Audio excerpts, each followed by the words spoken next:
AIM Fitness Online. I am a health coach, I'm a certified personal trainer, and I am also a mindset coach. And I just wanted to hop on here. I was not planning on hopping on, but I think some of you need to hear this message.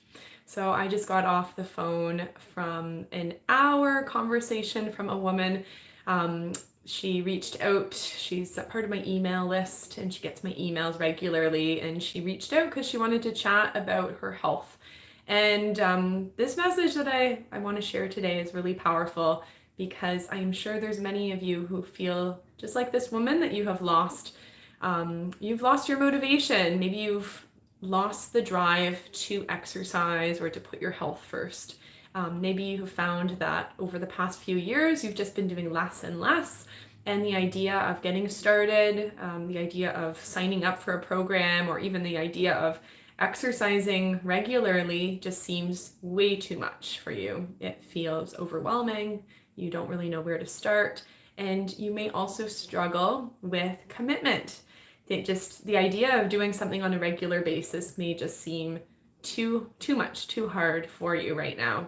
So I just want you to know I see you, I hear you, you are not alone. And I want to just tell you a little bit about the conversation I had with this woman today because I think this is, I think you'll be able to relate to it. So this woman called me and she was just saying, Meg, I really do need to do something about my health. I really need to do something about my fitness level. I need to make some changes, but I just don't have the drive to do it. So I asked her, and this is what I would ask you as well. I said, what are some of those things that you enjoy doing? What gets you up out of bed in the morning? What are some of those things that drive you? What are you excited to experience more of in your life? And, so she listed a number of hobbies, a number of things that were motivating to her. And then I said, okay, so what if you focused on those things? So for example, if one of your hobbies right now would be golfing or gardening, just imagine that being your drive, that being your motivation to get out of bed and to do some stretches every morning, do some exercises, maybe go up and down the stairs a few times because you've got that goal in mind. You say, you know what, I really want to have a nice garden. I know it takes energy to do that, or maybe I really want to finish off this year and get out on the golf course. And I know it takes a level of skill and a level of strength and flexibility. So what if that was your goal and you said, you know what, I am exercising and putting my health first because of this. That is going to really make a big difference. That's really going to help you.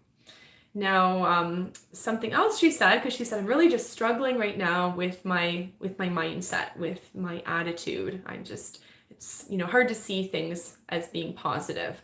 So I just shared, I said, my health and my outlook on life has really changed a lot thanks to being grateful.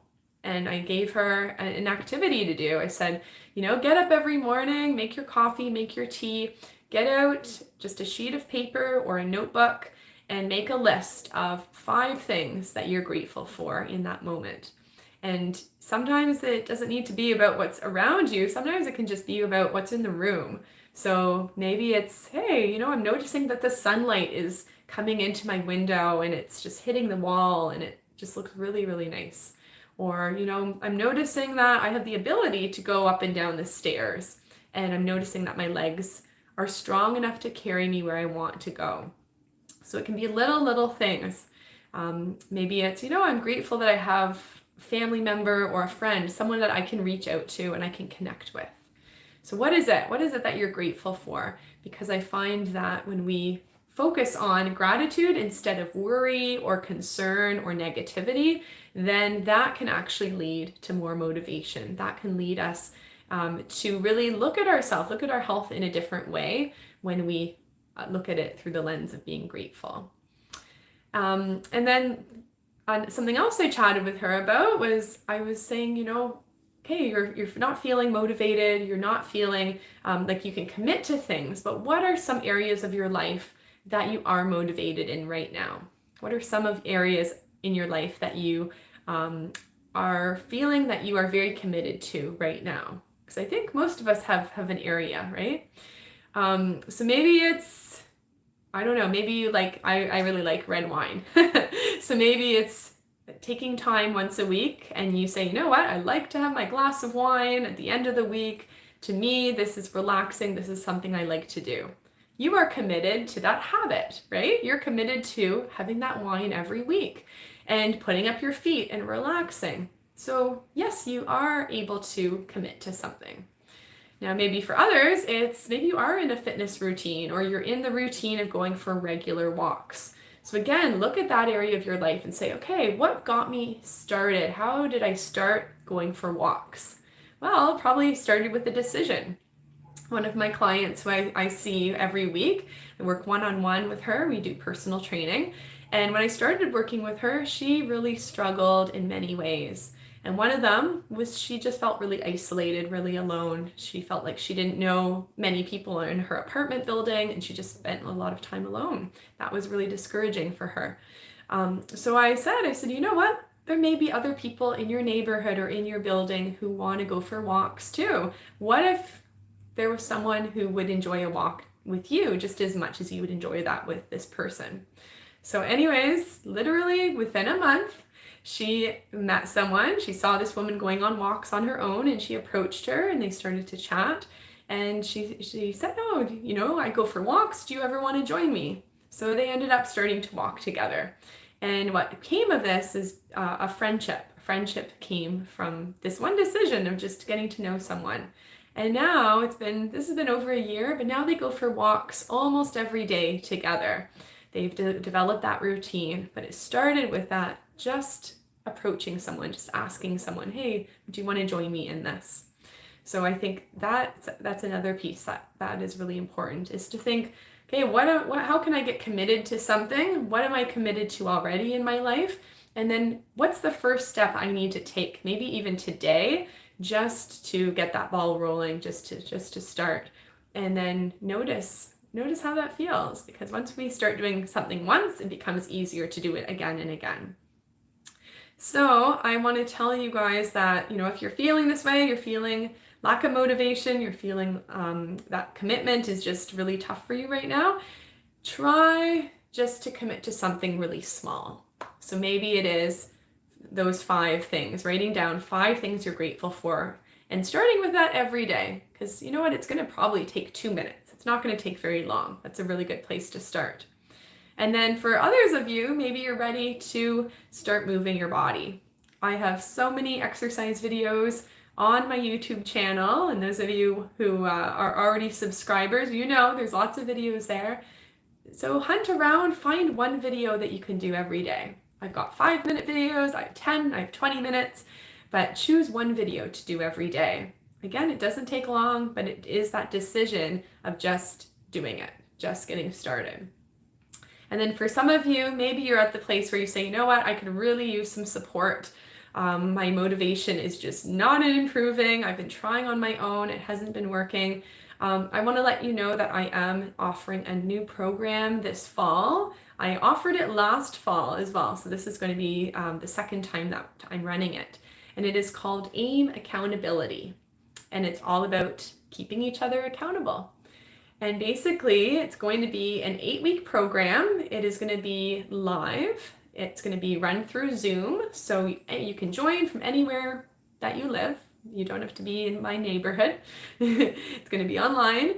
And I'm going to be doing live calls every week. So it's once a week, and every week we have a different topic. Now, one of the topics that we're going to start with is finding your why. So if motivation is a question mark for you, I'm going to lead you through a number of questions and an exercise to figure out what is it that is driving you? Why are you interested in improving your health? And how can you do this? Another week, now I know there's a lot of women. If you're a woman who's watching right now, I know that, well, I don't know, but you may be someone who struggles with guilt. A lot of us do. And you may struggle with things like not doing enough, feeling like what you do could have been done better. And then you can beat yourself up for maybe not doing it as well as it should have been done. Anyone hear me? I'm not alone, I'm sure. So we talk about guilt. We talk about letting go of guilt when it comes to health and wellness and fitness and what you're doing and what you're not eating and all of that. And last time I taught this course, the women in the class said this really helped. I was really able to work through guilt and allow what I did to be enough. And it was huge. So AIM Accountability is going to be starting up mid-September. Like I said, it's an 8-week program. Every week we chat about different topics that are relevant to those that I've worked with over the past 15 plus years. So I've been doing lots of listening over the years. I know that we all struggle with a lot of things. So we're going to talk about them. And we're going to talk about our attitude, how we can change our attitude, how we can change our mindset in order to see improvements. And as well, because it's called AIM Accountability, you guessed it, there is accountability here. So every week I'll ask the participants and say, okay, what is your one goal for this week? What is the one thing you're going to do? Not 10, what's one thing? And then we do have a group. So we have a group chat on Facebook Messenger. So that way during the week, you can let the other participants know. Oh, Kimberly, I'll leave the link. Kimberly is asking how to sign up. Awesome. I'd love you to join. You're going to love the program. So I'll leave a link right after I'm done the live video. So if you're interested in more information, I can send it over to you. But basically we have this group so you can message during the week. And last time we ran this, oh my goodness, my chat was buzzing. Every day it seemed like someone was checking in and saying, oh Meg, hey, I just went for my walk. And everyone in the group said, yeah, awesome job, so proud of you, that's great. And so there's a lot of encouragement and there's a lot of power in being part of a group program, because it's not just me and you, but you get to learn from the other people who are participating and struggling in similar ways that you may be as well. So lots of good stuff. Yeah, so anyways, that's the program. So I do encourage you to, the takeaway today, I'd say, is to really pay attention to what is it that is holding you back. What's holding you back from getting started? What's holding you back from a lack of motivation? And then start to look around in your life and notice, where are you committed? What are you committed to? Is it your family? Is it drinking water? Is it your glass of wine at the end of the week? Love that example. But what is it where are the areas that you're committed to already? Because if you can prove to yourself that you are already committed, then you've got it in you. You can do it. You can do it. And I believe in you. All right. So I'll leave that link if you are interested in joining the program, AIM Accountability. I would love to chat with you. I'd love to hear about your goals and what's holding you back and see if this program is the right fit for you. All right, I hope you guys all have a wonderful day. Right now it is a Friday. I am excited to relax. I'm actually going to hang out with my nieces this weekend. So I'm going to be taking them to the beach. They are 4 and 5 years old. They're the cutest little things in the world. They love their Auntie Meg time. So we're going to go to the beach and meet up with a friend and her little son and just really enjoy the weekend. So I hope you guys enjoy as well. And I will see you again. I'll see you in the next video. So take care. Bye-bye.